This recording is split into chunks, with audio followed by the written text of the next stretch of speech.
함께 기도하겠습니다. 사랑과 은혜가 풍성하신 아버지 하나님,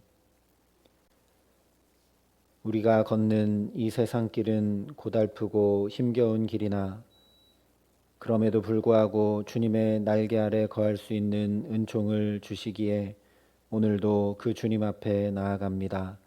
아버지 하나님, 주의 그 사랑의 품에 우리를 오늘도 품어주시고 주님 안에 얻는 위로와 참 평강이 이 거친 세상과 또 고달픈 세상길을 걷는 일이 힘겹거나 어렵지 아니하도록 우리 가운데 이 시간 은혜를 더하시고 함께하여 주시옵소서.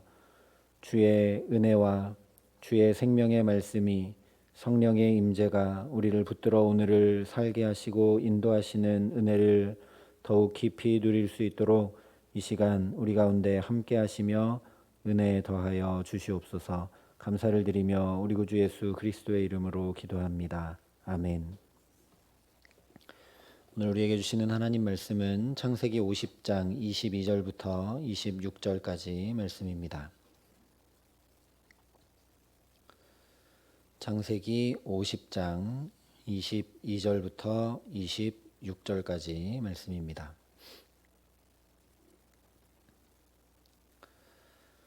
창세기 50장 22절부터 26절까지 말씀을 제가 봉독해 드리겠습니다. 하나님의 말씀입니다. 요셉이 그의 아버지의 가족과 함께 애굽에 거주하여 110세를 살며 에브라임의 자손 3대를 보았으며 므낫세의 아들 마길의 아들들도 요셉의 스라에서 양육되었더라. 요셉이 그의 형제들에게 이르되 나는 죽을 것이나 하나님이 당신들을 돌보시고 당신들을 이 땅에서 인도하여 내사 아브라함과 이삭과 야곱에게 맹세하신 땅에 이르게 하시리라 하고 요셉이 또 이스라엘 자손에게 맹세시켜 이르기를 하나님이 반드시 당신들을 돌보시리니 당신들은 여기서 내 해골을 메고 올라가겠다 하라 하였더라. 요셉이 110세의 죽음에 그들이 그의 몸에 향 재료를 넣고 애굽에서 입관하였더라. 아멘. 오래 사는 것 그리고 문제없이 우리 인간적인 관점에서 행복하게 사는 것보다 하나님의 역사하심 아래 평생을 사는 것이 얼마나 큰 축복인지 오늘 요셉의 마지막 창세기 마지막을 통해 다시 한번 확인하게 됩니다. 24절에 요셉이 형제들에게 나는 죽을 것이다 라고 말하는 이 장면은 인간적으로 보면 참 마음 아프고 슬픈 장면입니다. 요셉은 형제 중에 11번째 아들입니다. 그런데 그 요셉이 형들보다 먼저 죽게 됩니다. 그야말로 너무나 고단하고 너무나 힘겨운 삶을 살았던 요셉이어서 형들보다 먼저 죽게 되는 것이죠. 우리가 잘 아는 다윗도 70세에 침상에 누워 죽게 됩니다. 몸을 따뜻하게 할 수 없어 수냄 여인 아비삭을 얻어 곁에 둘 정도로 70세의 몸이 허약해지고 맙니다. 그런데 그 다윗을 쫓아다니며 죽이려 했던 사울은 80세에도 자기가 전쟁에 직접 나갈 만큼 강건했습니다. 그래서 전쟁에 나갔다가 전사하게 되죠. 다윗 역시 사울에게 쫓겨다니며 고생이라는 고생은 다 하고 몸을 젊을 때 많이 혹사시켰기 때문에 70세에 그렇게 하나님 앞에 부르심을 받게 됩니다. 요셉은 정말 문제가 많았고 정말 아픔이 많았고 수많은 고생을 했습니다. 형들의 손에 팔렸고 종살이에 더해 옥살이까지 했습니다.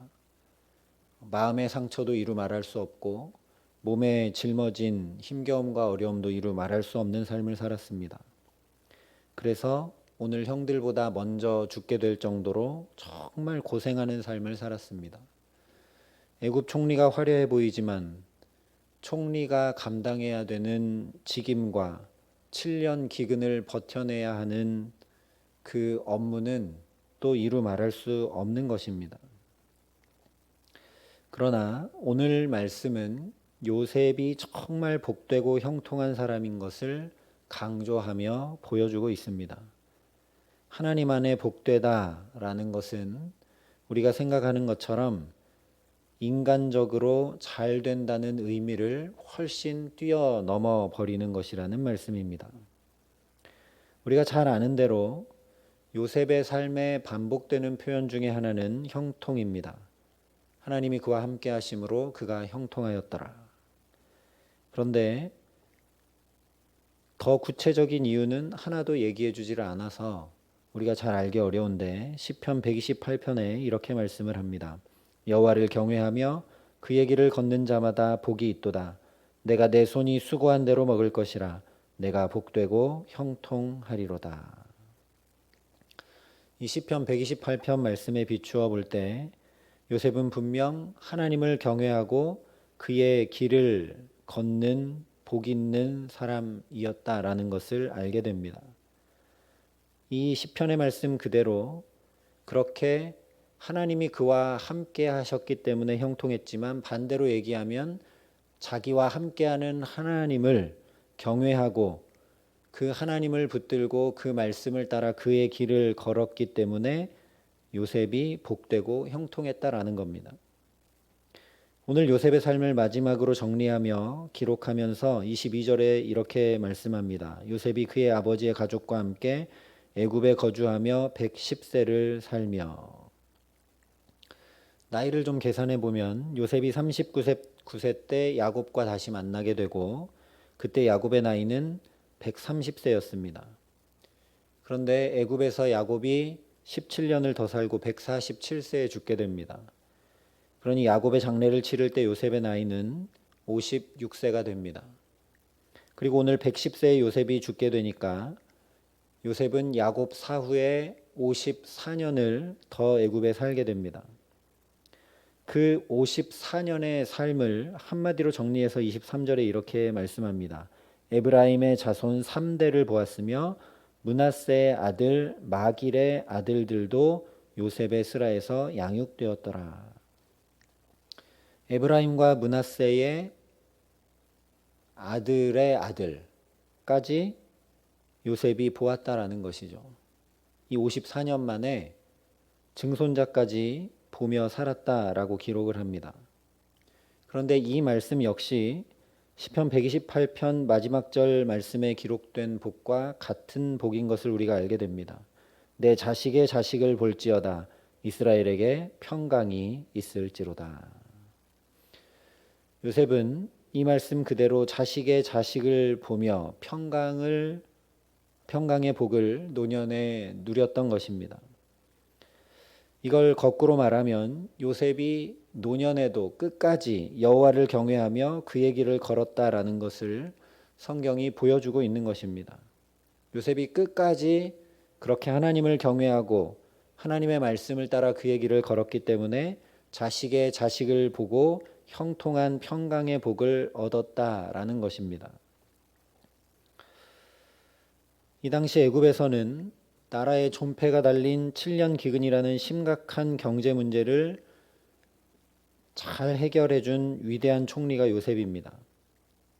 그러니 믿음을 전해주고 믿음으로 붙들었던 아버지 야곱이 죽고 난 뒤 54년 동안 그가 누린 최고의 권력과 부와 명예 가운데 얼마든지 초심을 잃어버릴 수도 있는 것입니다. 후에 다윗 왕의 경우도 보면 주변 나라와 평안해지고 왕권도 공고해지자 밧세바를 범하고 우리아를 죽이는 모습을 보입니다. 그런데 요셉은 결코 짧은 세월이 아닌 무려 54년 동안 여전히 하나님만 경외하고 말씀을 따라 걷는 믿음의 모습을 견지하고 있습니다.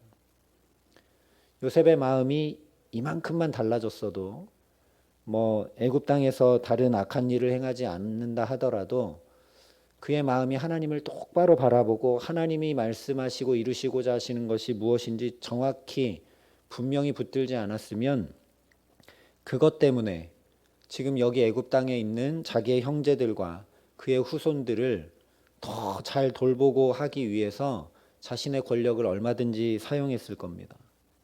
하나님의 뜻을 이룬다는 명목하에 우리가 여기 애굽에 살지만 우리가 민족을 이루어야 되니까 이 애굽 사람들에게서 더 공급받고 더 보호받고 더 잘 살고 그런 인간적인 방법을 쓰면서 다른 길을 택하며 갔을 것입니다. 그런데 요셉은 전혀 그런 모습을 보이지 않았다라는 겁니다. 마길의 아들들도 요셉의 슬하에서 양육되었다라는 것은 요셉이 그 후손의 후손들까지도 믿음을 전하며 살았다라는 이야기입니다. 마치 야곱이 요셉의 두 아들들 에브라임과 므낫세를 자기 양자로 삼았던 것처럼 요셉도 그의 손자 증손자도 다 양육하며 믿음을 전했다라는 것이죠. 하나님의 말씀대로 애굽에서 민족이 이루어져 가는 것을 요셉이 지켜보면서 한 것은 더 잘 먹고 잘 살도록 공급한 것이 아니라 믿음을 전하며 살았다는 것을 분명하게 보여주는 것입니다. 뿐만 아니라 아버지 야곱이 그러했듯 오늘 요셉도 형제들과 후손들에게 하나님의 말씀, 하나님의 꿈, 하나님의 비전을 명확히 전해주고 있습니다. 24절의 말씀입니다.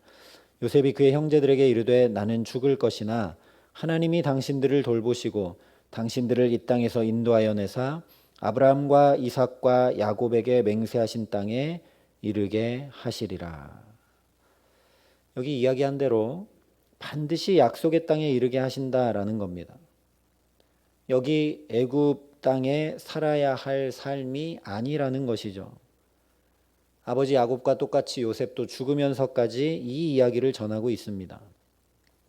그래서 야곱과 똑같이 또 25절에 이렇게 이야기합니다. 요셉이 또 이스라엘 자손에게 맹세시켜 이르기를 하나님이 반드시 당신들을 돌보시리니 당신들은 여기서 내 해골을 메고 올라가겠다 하라 하였더라. 아버지 야곱이 자신 요셉을 불러 맹세시켰던 것과 똑같이 요셉도 또 맹세시키면서 자신의 시신을 메고 약속의 땅으로 올라갈 것을 약속받고 있습니다. 실제 요셉의 장례식은 그래서 미완의 장례식으로 마쳤다라고 26절이 이렇게 이야기합니다. 요셉이 110세의 죽음에 그들이 그의 몸에 향 재료를 넣고 애굽에서 입관하였더라. 실제 요셉의 유언으로 인해 이스라엘 민족은 그 바쁘고 정신없는 출애굽을 하면서도 요셉의 시신을 가지고 나갑니다. 또 40년 광야 생활 내내 이 요셉의 시신을 들고 다닙니다. 결국 요셉의 하관 예식은 여호수아서 맨 마지막 장에 가서야 기록이 됩니다. 그런데 오늘 요셉이 24절과 25절에 중요한 이 이야기를 하면서 유언을 이렇게 남깁니다. 하나님이 당신들을 돌보시고 하나님이 반드시 당신들을 돌보시리니 두 번이나 강조하고 반복합니다. 아버지 야곱이 죽었을 때 형제들이 찾아와 엎드려 용서를 구했던 핵심은 바로 두려움이었습니다.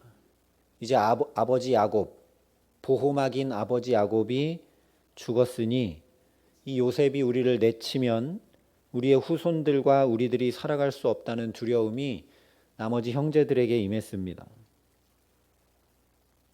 인간적으로 생각하면 애굽 땅에서 정말 이 집안의 기둥 같은 요셉이 내치거나 이렇게 죽어서 없으면 여기서 어떻게 살아가야 될지 정말 막막해지는 것이죠.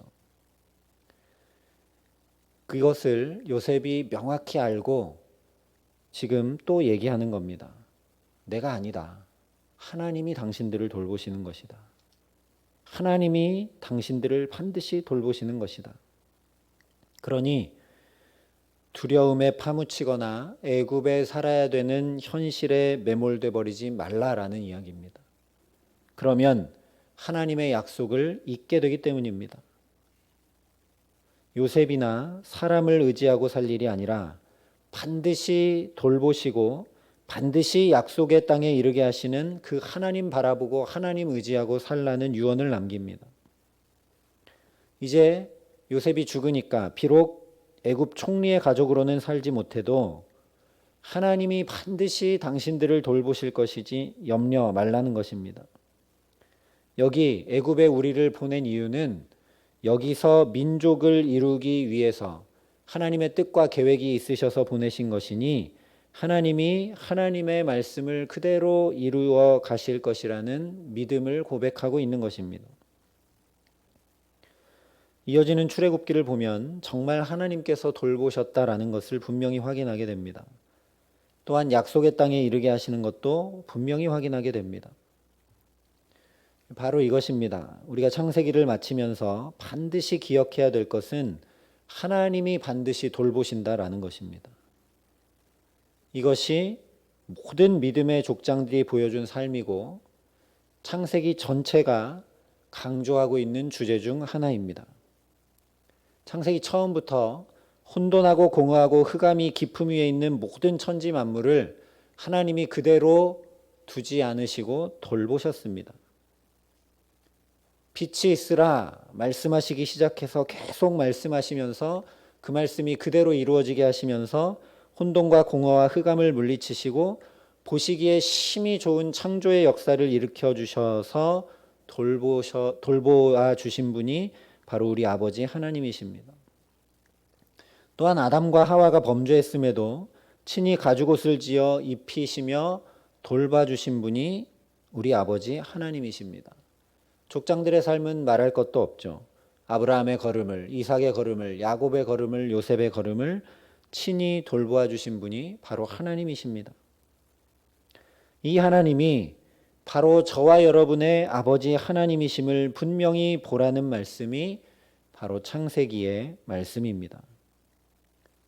천지를 창조한 그 하나님이 감히 우리를 돌보시는 우리의 아버지 하나님인 것을 잊지 말라는 말씀이 창세기의 말씀입니다.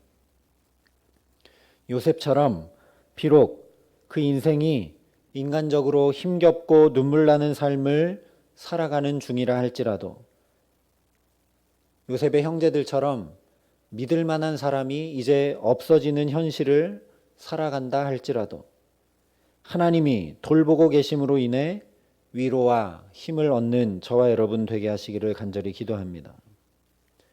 요셉이 사후에 종살이를 할 수밖에 없었던 이스라엘 민족의 삶도 하나님이 돌보셨고 결국 약속의 땅에 이르게 하셨던 것을 우리가 바라보며 우리 믿음이 연약해지지 않게 하시기를 소망합니다.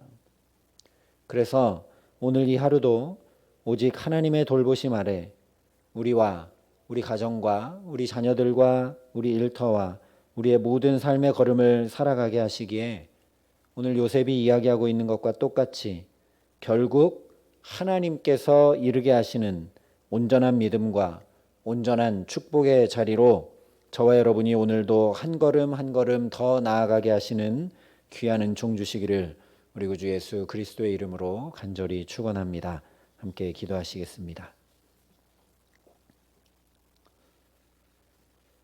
아버지 하나님, 인간적인 눈으로 보면 우리가 살아가는 삶과 우리의 가정과 우리의 일터와 이 나라 이 민족과 온 세계가 겪고 있는 현실이 아프고 슬프고 힘겹고 어찌해야 될지를 모르는 삶인 것을 주님 앞에 고백합니다.